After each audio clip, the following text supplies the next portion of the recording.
Welcome to this week's 100% LCFC podcast, and also out as a video now on our LeicesterFanTV.com website and YouTube channel. Make sure you hit the subscribe button. You can also follow us on socials at 100LCFC on Twitter and also on Facebook, as well as our Instagram account now as well. We have socials everywhere, Phil. I have Phil here. He's sitting on the line. Phil Holloway, the boss, the gaffer. Coming back off a 5-0 win. That's 5 against Newcastle. Can you believe it, Leicester fans? It's unbelievable. Phil, welcome to the show. All right, Chappers, how are you? I'm brilliant, mate. Thank you for asking. Just very quickly, yesterday evening, really. 5-0, got home. I'm still buzzing now. 24 hours after the game just kicked off, I'm still buzzing.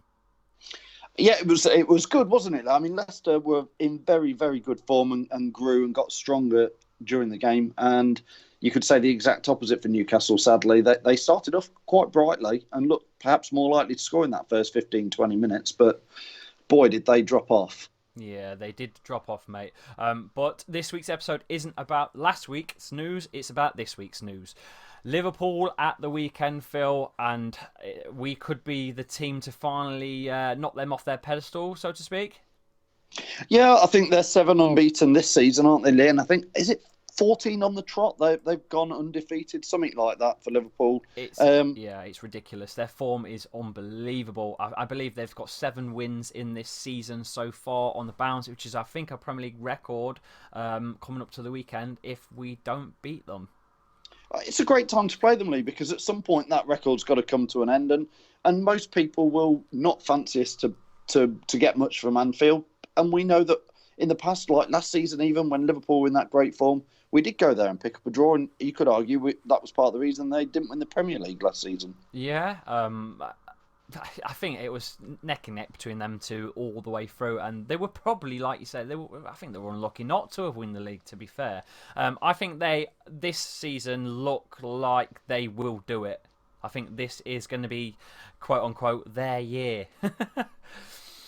Do you? Yeah, I'm not convinced yet. I think it's way too early to say who's going to win it. I think Man City, Liverpool are looking good again. Obviously, Man City have dropped a few points already, but there's lots of time for it. And let's not rule Leicester out yet. Yeah, you're right, mate. I do have a Liverpool away perspective on the show coming up, which is from the Cop On podcast. So we will get into that a little bit later. But right now, we do have something else to talk about, which is brand new to 100% LCFC Leicester Fan TV, which is the Who Knows Wins. Can you tell me a little bit about that Who Knows Wins, Phil? Yeah, Lee. I mean, it's sort of set up. It's a new app, and we're going to give it a try. It looks like it's good fun. You and me have picked our teams. We'll go through those in a minute, who we think is going to win. Effectively, we're going to set up a mini league each week and pick 4, 5, 6 games. Of course, the Leicester game in there. And you simply have to pick whether you think it's a home win, a draw, or an away win for the games. And I'm sure we'll share the links across all the social media channels. But that's what it is. You chuck in, it's £5 a player. The pool of whatever money is took in is just split between a winner and a second place winner. So it's like us having a bet down the pub, really, Chappers, and just chucking a £5 in each, see who's got the best football knowledge between us. Obviously, that's going to be me rather than you, Lee, this week. The thing is, Phil, with this, though, it's a little bit different to going down the bookies. There's no bookmakers, like you say. No. And it's cutting out that the big man in the middle. But it's a safe way to bet against your friends with, if someone's... there's always one in a group that don't pay out. This you know what I mean. This is a guaranteed way of betting safely between yourselves as a group. There is public and private groups available as well. So you should check that out. Download the app, Who Knows Wins, and have a look. And you can compete against us. We've just set up a league, and I'm sure Phil will tell you more about that. Yeah, there's 6 games in it this week, I think, Chappers. And like you say, we just chuck in. It's not like you're getting odds of 3-1 or 10-1, anything like that. It's just if 10 players play, there's going to be a £50 pot that gets shared. If there's 100 players, it's obviously a much bigger pot. So we'll see how many Leicester fans come in and have a go on it. But it just feels like it is that sort of thing where you're down the pub with your mates and you all say, right, let's chuck a fiver in and see who can get the most scores results right this weekend. Yeah, I'm going to tell you mine. I've gone for Tottenham to beat Brighton. And Everton to beat Burnley. That's 2 away fixtures. 2 away wins, sorry. I've gone for a draw between Leicester and Liverpool. Yeah, I agree with you on that, Lee. I think we can take a point, to be quite honest, there. And I'd definitely take a point all day long. With the form they're in. Yeah, I think Leicester can go to Liverpool and pick up a point. We did it last year.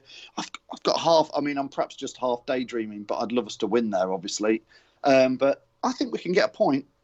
Yeah, the difficult tie, I think, between Norwich and Villa. Yeah, I've gone for draw there myself, Lee. I've gone for a Villa away win. Yeah, Norwich have beaten Man City, but they've also had a couple of dodgy results. Yeah. Villa on the day looked quite good with Jack Grealish. He's a good player, but that's why I went for the draw. I just sat in the middle with that one. Watford at home against the Blades. Who have you gone? You gone for Watford? Yeah.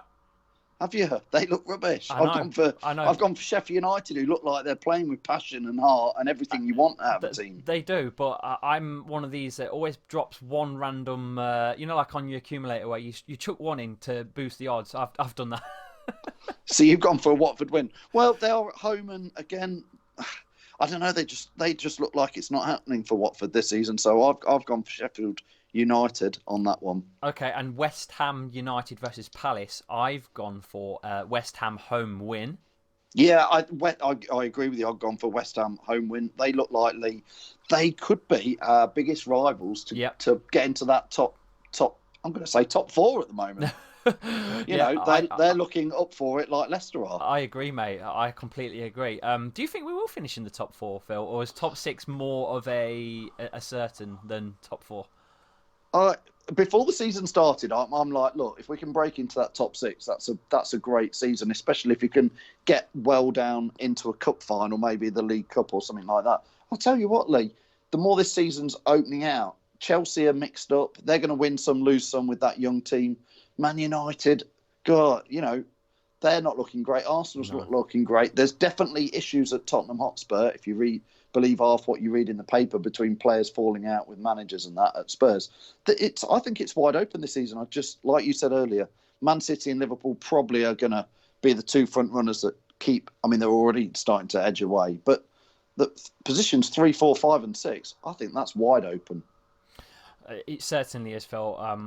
Brendan Rodgers has done a fantastic job at Leicester, and he's put us right up there with the boys, the big top 6 sort of big boys. I can only see us finishing in the top 6. However, if we don't, I will still accept a top 10 finish. I've been slated for that, by the way, saying that I'll be more than happy for a top 10 finish. But I'm one of these fans that doesn't forget where we were just over 5 years ago. We were nowhere. We weren't in the Premier League. It wasn't happening for us again. So I don't want to get too optimistic, if you know what I mean. Yeah, Lee, we against Newcastle, I mean, their fans were fantastic. Really well done to them. But I said to my lad when we were watching it, I said, those poor fans have had nothing to cheer. I think they won the FA Cup in the late 50s. Yeah. So they've had nothing to cheer in. I don't know, what's that, 60, 70 years ago. And I said, if you think what we've been through as Leicester fans, in my lifetime, I've seen us win League Cups, a couple of them, at League One, the Championship, the Premier League, obviously. We've had it pretty good, like you say, but we do remember where we've come from. But I'm going to slightly disagree with you, Lee. I think I'm now in the come on, let's get this top 6 done this season. Yeah, look, I want that. That's what Vichai said. Of course, a couple of years ago, didn't he? He said, "I'm going to turn Leicester into a top 5 team," and we all laughed. And forget the Premier League win. That's pretty much where we're heading. Yeah, Vichai's dream, top 5. Definitely, mate. I posted a video on my personal YouTube channel to do with the training ground that's being built. You can check that out on my channel, Lee Chappie, youtube.com Lee Chappie. You'll see that there was an overhead view by a camera, and it's looking like it's really going now, moving quick. I think it'll be ready for next season, won't it? Oh yeah, I think so. And then the expansion to the ground should be about 12, 18 months after that. So good stuff ahead, Lee. Yeah, definitely.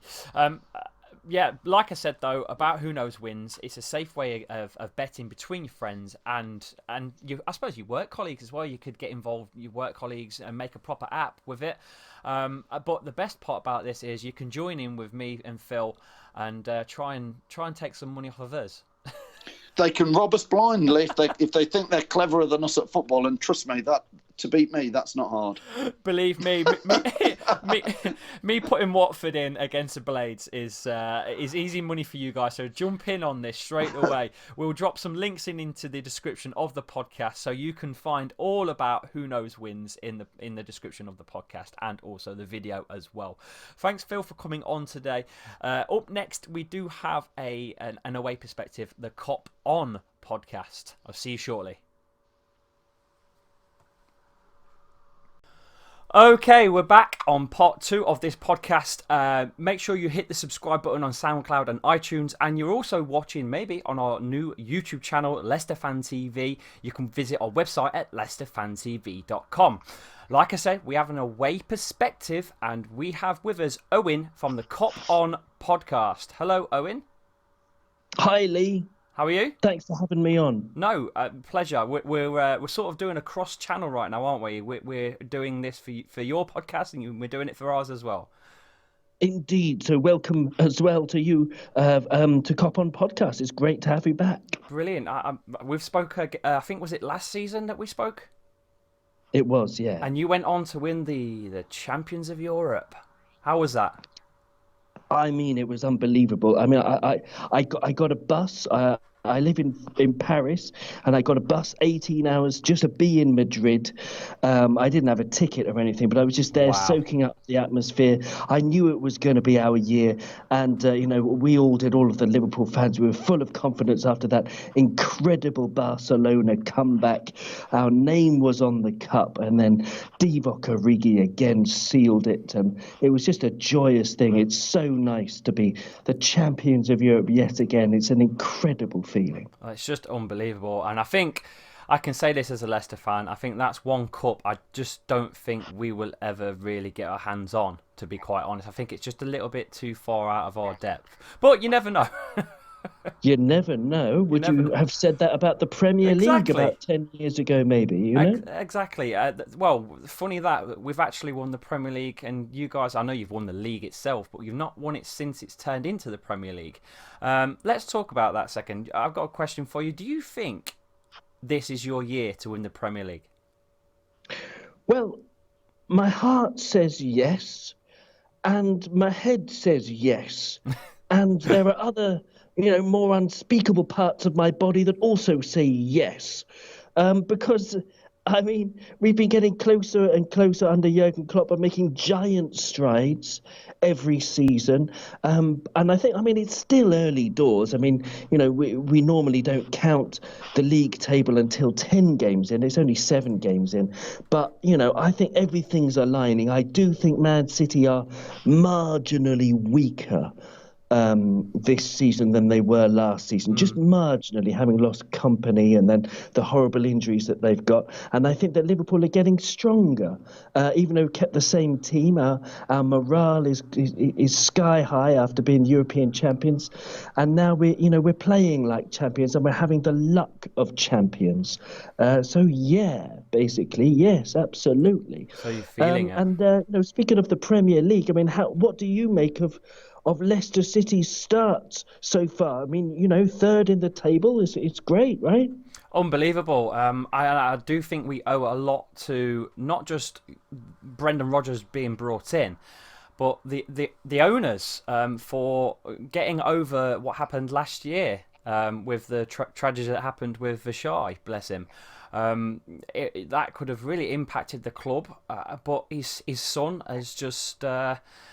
I don't know. He's putting it out there that this club's now more important to him than ever before. And the ambition's there, the belief's there, and right now we are playing like a top 4 side. And is that the hope or the expectation for you this season? Top four? I think the expectation is to try and secure some form of European football, which is, top six sort of material. And the hope, I think, is probably to take it to Champions League. That's great. I mean, I'd love to see Leicester in the Champions League. I do have a soft spot for the Foxes, even though you've had some, great results against Liverpool. You've got a great team going on, haven't you? It's an exciting time, The squad is like under the age of 26, most players, apart from our main man up top. And I'm sure you've got a question about the main man, Vardy. Well, yes. Indeed, I do. I mean, my question is quite simple. I mean, is he better than ever?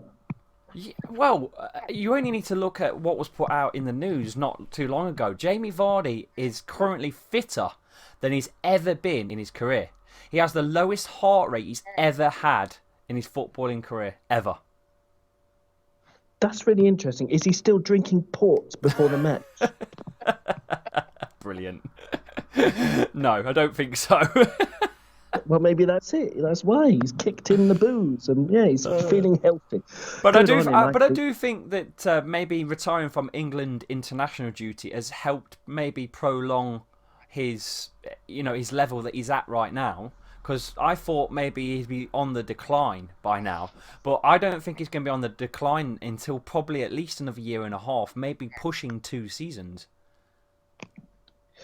Well, that's a good thing. I mean, we've had a bit of experience with that kind of thing at Liverpool, and James Milner. I mean, he's been an absolute revelation for us, and I'm so glad that he quit England. And then a few years back, Jamie Carragher as well. So yes, I do think it's a good idea to retire quite early from the national setup. But there you go. Yeah. Do you want to ask me a question about Liverpool, or shall I ask you another one about Leicester? You can fire away. I don't mind. Okay. I was thinking the difference in style between Brendan Rodgers, because last time we spoke, Claude Puel was in charge. I knew you were going to bring him up. What's changed under Brendan Rodgers? Right, so what happened with Claude Puel? He came in and he instantly tried to stop the counter-attacking football that we played, right? The problem was the fans weren't keen on this because we're so used to almost playing this counter-attacking every game. There was a problem to that, is that we were found out, hence why Claudio eventually got the sack and Shakespeare also got the sack, was because we'd been found out. So something had to change. Unfortunately, I don't think it was quite ready for a drastic change, because Claude Puel came in and within the space of, a game, everything changed. He tried to move into a position, a possession-based Leicester. And I don't think we were ready for it. I don't think we were quite there in terms of talent. And it just wasn't working. Granted, he was here for a while. He got us through that dark time with the helicopter tragedy, which was, great because we could have really fell to bits. But overall, he's brought some youngsters into the squad. But I think with Brendan Rodgers in, he's adapted Puel's possession-based into more of an attacking possession-based, winning the ball back quick and getting straight up and attacking. That's Brendan Rodgers. You should know all about Brendan Rodgers. He was there at Liverpool.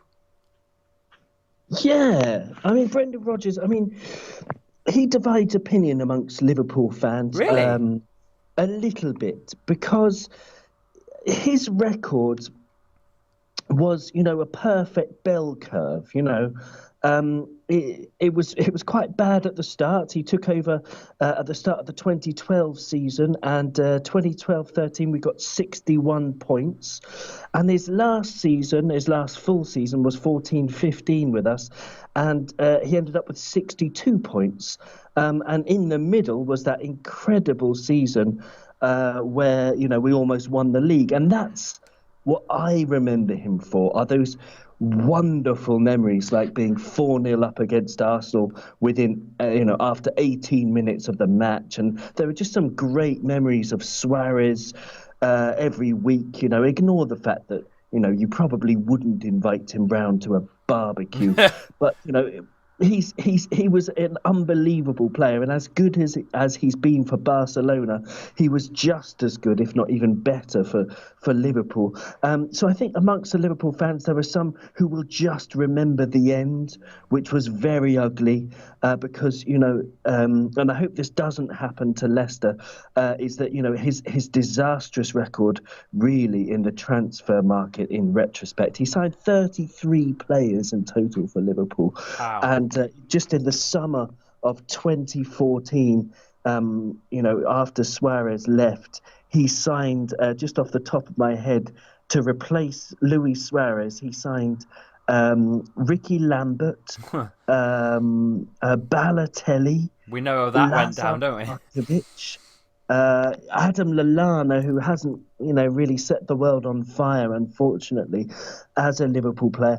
And it's, and lots of other players. He brought in people like Javier Manquillo, Alberto Moreno, and they all flopped. And that's what cost him his job at Liverpool, I think. But he seems to have learned at Celtic, and I don't know. I'm going to cling on to the good memories and the happy memories and wish him all the best at Leicester.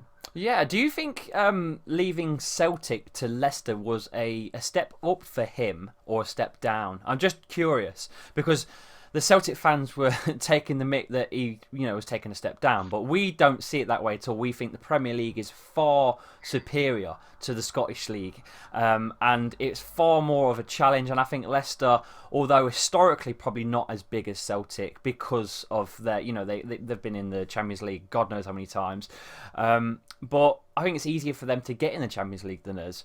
Do you think it's that way, that Leicester's a bigger side for him to come to than staying at Celtic? Oh, yes. I mean, the Premier League is more competitive. It's more of a challenge. And also, he's a smart man. I think Brendan Rodgers is a canny guy.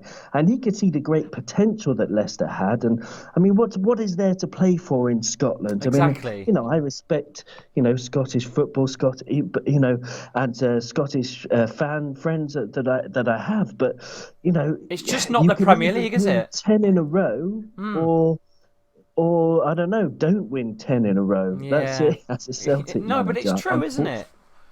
That's true. I think it's a better move for him here. But do you think he'll use us as a stepping stone for a bigger club than us in the Premier League? Or do you think there is some magic happening at Leicester City and maybe we will establish ourselves as a big, big side? Because that's what Vishai's dream was.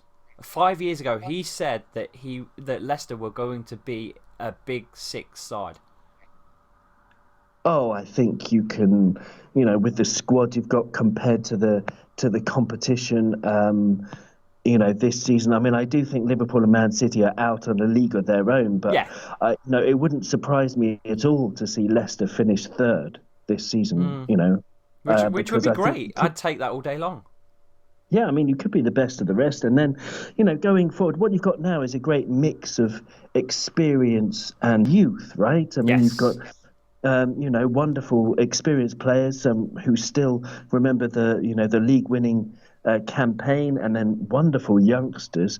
I mean, can you tell our listeners a little bit about, the brilliance you have in Maddison, in Chowdhury, and these young guns? That's what I mean.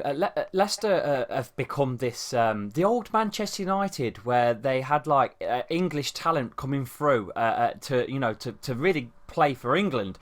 We have that here. We've got the young Harvey Barnes on the left, who's highly rated. Hamza Chowdhury, who's in the under 23s, who's you know who I mean, Afro Man himself. He's oh man, he's just a ball stopper. He's everything you want in a central mid defender sort of. He's just unbelievable, and he's like a Kante. Ndidi's not English, but Ndidi's a beast as well at winning the ball back. Ben Chilwell, staple English left back. We've got, the list goes on. Maddison, a very wanted player by a lot of clubs. Talented, technical, passing's just unbelievable. I think he's got something stupid like 85% passing accuracy this season. 114 chances created. Free kicks, goals galore, assists galore. He's a baller. He's a player that you want in the middle of the park, James Maddison.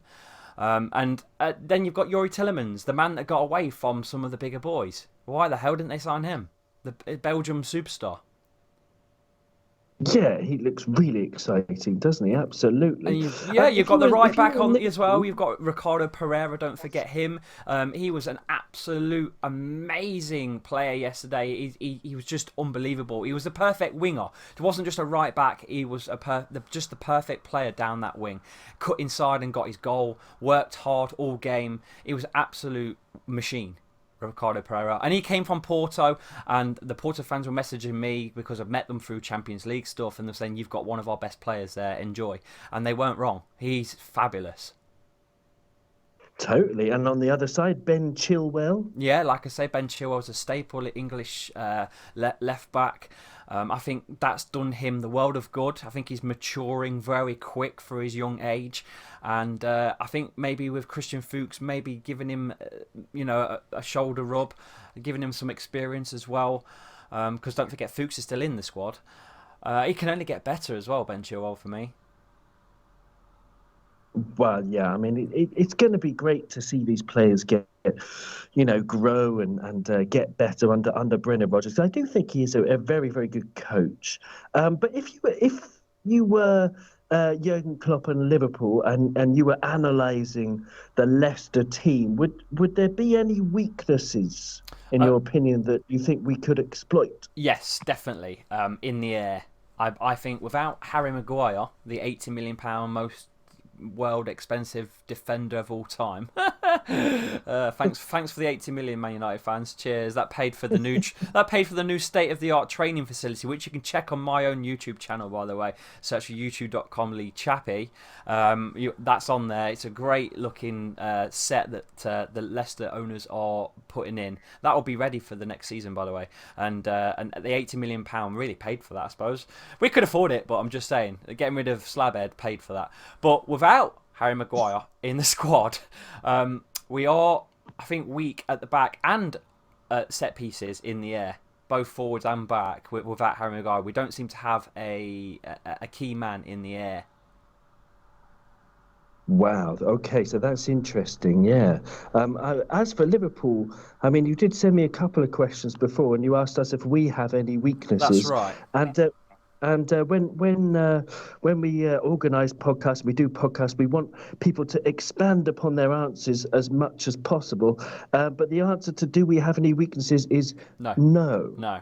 Sorry, you don't. No. We just don't. No, I mean it's incredible. This is the best. I've been supporting Liverpool for 30 years. This is the best team I've ever seen. Best Liverpool team I've ever seen. Wow. And people think reputations that some of our players have are that they're underrated. People think maybe Jordan Henderson is a weakness. That's not true.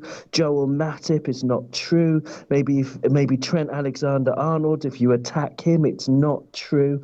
There is maybe one thing though, I suppose, is something that Chelsea did towards the end of the match against us a week or two ago.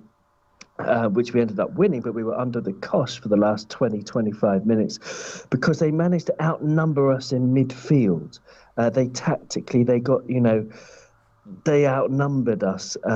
Klopp quite rigidly sticks to the 4-3-3, and sometimes Salah is told to stay up because of his pace on the break. So it leaves a little bit of a space behind him, and Henderson was left to track Kovacic and Mount. So that was a mismatch there to have two players, for example. So maybe that's something you can look at is outnumbering us there, and with the clever players you've got like Tielemans and Pereira and these kind of guys, Maddison. Maybe you could exploit that space. Yeah, I think that might be a thing because at the moment, I don't know if you've seen the article put out by Sky Sports recently about Leicester and how Brendan Rodgers has formed us into a top 4 team. But there's some stats that are quite interesting. The opposition passes allowed per defensive action. It's a stat where it's basically explaining that Leicester we are second in this table of best at getting the ball back and not letting the opposing team win the ball either. So it's like a turnover almost, like in American form. We are the best at turnovers. So I don't know how that's going to affect, but like you say, if that's the case with your midfield, maybe we can cluster the mid and beat you through the middle somewhere. I'm hoping with Tielemans and Maddison we can penetrate the middle and some nice through balls to Vardy and off we go. But the previous results, 1-1 in January, which again is an away fixture, and I'd take that again. To be quite honest, I'd take a draw at Anfield on Saturday. Well, yeah. I mean, because it's at Anfield. I mean, nothing less than a win will do for us. But in terms of our expectations, our hopes for this game. But yeah, I mean, predictions are always very hard. But if we could put out our full strength team again, it's poetry in motion. That's the expression for us Liverpool fans. But it really is this season everywhere. You've got players in the form of their lives, and it's going to be hard. I mean, in midfield we've got Fabinho, who we haven't mentioned yet, and Fabinho it's almost scary.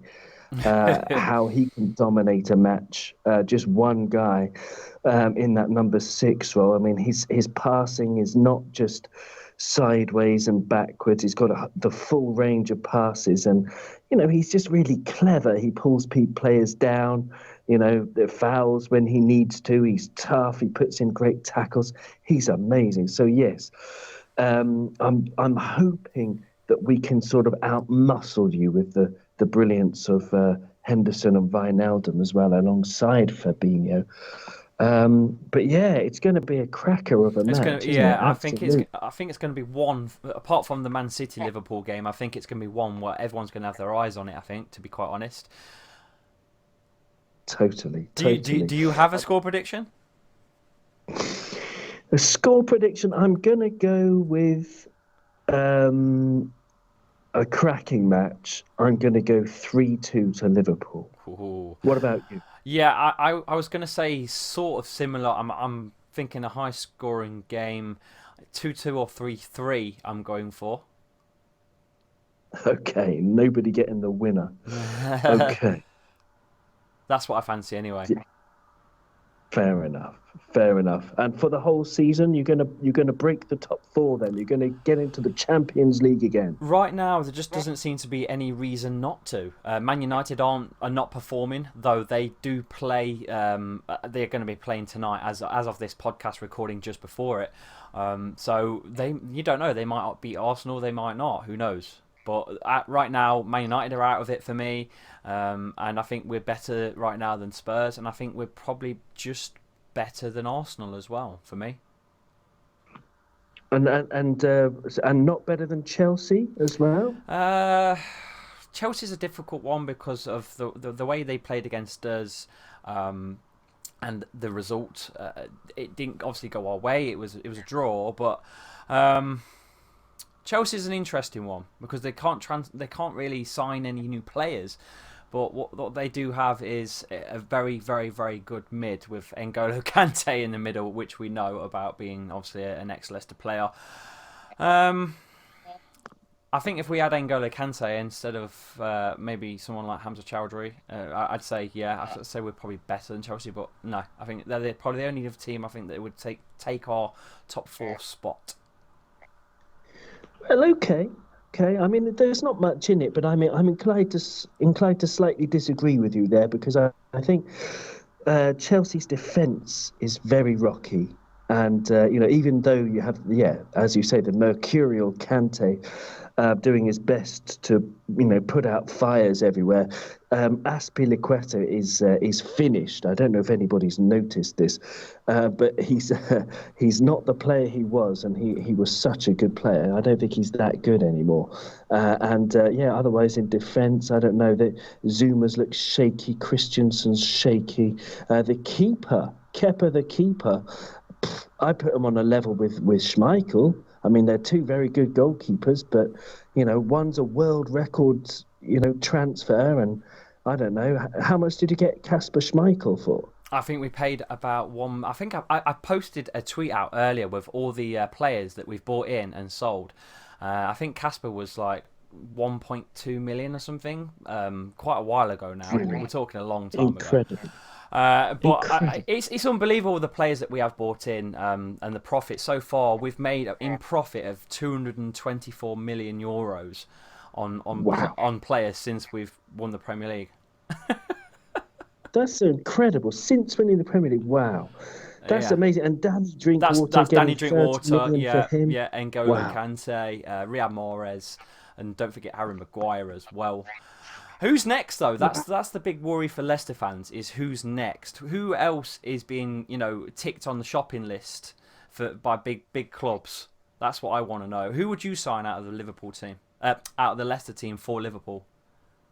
Oh, I would love to sign. Well, actually, quite a few of them. I was actually speaking to because I work in Paris, and I work a little bit in football here. And I was speaking to a scout the other day about the Leicester team, and because he was pretty interested in Leicester, with quite a lot of your players. And we were talking about Maddison. I'd love to see him in a Liverpool shirt. I'm sure as much as you would love to keep him at Leicester. I mean, he's just such a brilliant talent. Yeah. Where he would get into our team, I don't know, but we'd find a way. There were lots of them. Chilwell and Didi. All of these are wonderful players. I'm not quite sure if they would get into our first 11. Okay. But they'd be very, very, very close. I mean, you could certainly rotate. They're as good maybe as some of our players. So I think probably Maddison Soyuncu at the back. He looks fabulous. Player. Unbelievable, in fact. And to think that he was sat in the squad, not being played for a full season last season with Claude Puel is unbelievable. That is unbelievable. And so what happened? Because I mean, you're the sort of star man for your transfer team, according to the media, went to Everton, didn't he? They paid loads of money for it, but you're still finding these absolute gems. So what is the secret? Is there any secret? I'm not sure, because even though the media don't cover everything, one thing that you should know was, Steve Walsh himself went to Everton, like you said, and he had his right-hand man, which was Craig Shakespeare, who then got the manager's job, which then left. So it's not like we've kept the same staff that are on this. So maybe it's a little bit of luck. I'm not quite sure, in all honesty, because now Brendan Rodgers has obviously got Kolo Toure behind him as his right-hand man. It's difficult to really work out how we've managed to do this, because we've been doing it for a while now. We did it under Nigel Pearson as well when he was here. He picked out the Jamie Vardys and the Riyad Mahrezes. So yeah, wow. I don't know. I've not really got the answer for it, and I'd love to find out if there's a bit more to it than just luck. Well, that's great. But I mean, I hope that you don't get the Brendan Rodgers things. I mean, because he was signing people for Liverpool. He brought us, I don't want to be negative completely, because he brought us Sturridge and Coutinho, and they were two fabulous players. Obviously, Coutinho we made a massive profit on, but he was brilliant throughout his time with us. Sturridge faded towards the end, but he was superb. It was such a joy to watch. But, there are certain things where apparently Liverpool have a transfer committee, and apparently Brendan Rodgers, told them to, he vetoed the transfer committee to bring in, a player like Christian Benteke, who, you could just tell that he wasn't the right fit for Liverpool. Yes. And it's just obvious, and I hope that doesn't happen. Well, we've only had the one transfer window technically with him. I suppose we'll only know when it comes to Christmas time and then the end of the season again, is when we can have this discussion again. Yeah, exactly. And I hope for your sake that you have a January like we did in 2013, January, when we brought in Sturridge and Coutinho, and it really laid the foundations for the brilliant title push Well, that that went Sturridge and last year. Suarez stuff was a thing of dreams, wasn't It was indeed. it? It was indeed. Yeah. And just one final question for you from me, Lee. Do you think Liverpool will make it this season? Do you think we're going to, end this 30 whatever year wait it is? Yes, I do. I've been saying this for quite a while now. But one thing I said on 100% LCFC's fan channel after the game yesterday, the Newcastle, we thrashed them 5-0, which was a great result, by the way. I said on the cameras, I said, if Liverpool beat us on Saturday, I think it's theirs. That's it. It'll be done. I think that's the fixture. But I think if we put a dampen on your extreme fire, I think things might change. So it's going to be. I think Saturday is a fixture that's going to really change the whole perspective of the Premier League table to the end of the season. Yeah, I hope it's But I do think, a great but I do think match. if you do beat us on Saturday, I think it's yours. Wow. Seriously, Well, okay. I think I remember Leicester winning the Premier League.